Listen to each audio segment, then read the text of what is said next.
ప్రతిపక్షంలో ఉన్నప్పుడు ప్రతి రాజకీయ నాయకుడు చెప్పే మాట ఏందమ్మా అంటే, నా పార్టీ అధికారంలోకి రాని అప్పుడు చెప్తా, నేను అధికారంలోకి వస్తేనా అప్పుడు చూడు నేనేందో చూపెడతా, మాకు ఒక్క ఛాన్స్ ఇచ్చి చూడుండ్రి, ఈ రాష్ట్రం రూపురేఖలు మార్చి మీ తలరాతలను మారుతాం అంతే కదా.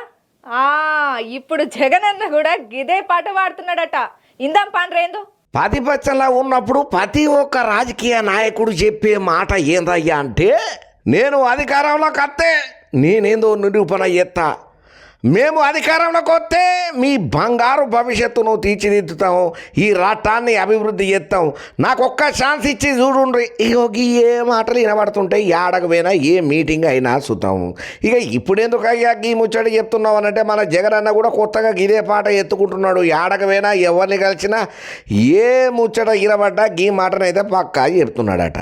మళ్ళీ సంక్షేమ పథకాలు అమలు చేస్తానని, నాకొక్కసారి అవకాశం ఇయ్యుండ్రని ఈ సీఎం చంద్రబాబు నాయుడు, మంత్రులు, ఉన్నతాధికారులతో సహా అందరి భారతం మేము భారతామని చెప్పి మా లీడర్ల మీద అక్రమ కేసులు పెట్టి జైలుకు పంపిన పోలీస్ అధికారుల చేతనే వాళ్లకు సెల్యూట్ కొట్టిస్తాను అనుకుంటా అబ్బో సవాళ్ళు అయితే గట్టిగానే ఇస్తున్నాడు అయ్యా జగన్ అన్న.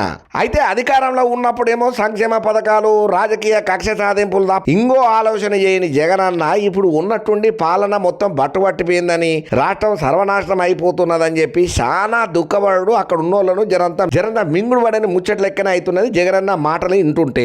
ఇక నేను అప్పట్లో చేసిన తప్పులు పాపాలు అన్నింటినీ మర్చిపోయినా అని చెప్పి జగన్ అన్న అంటున్నాడు.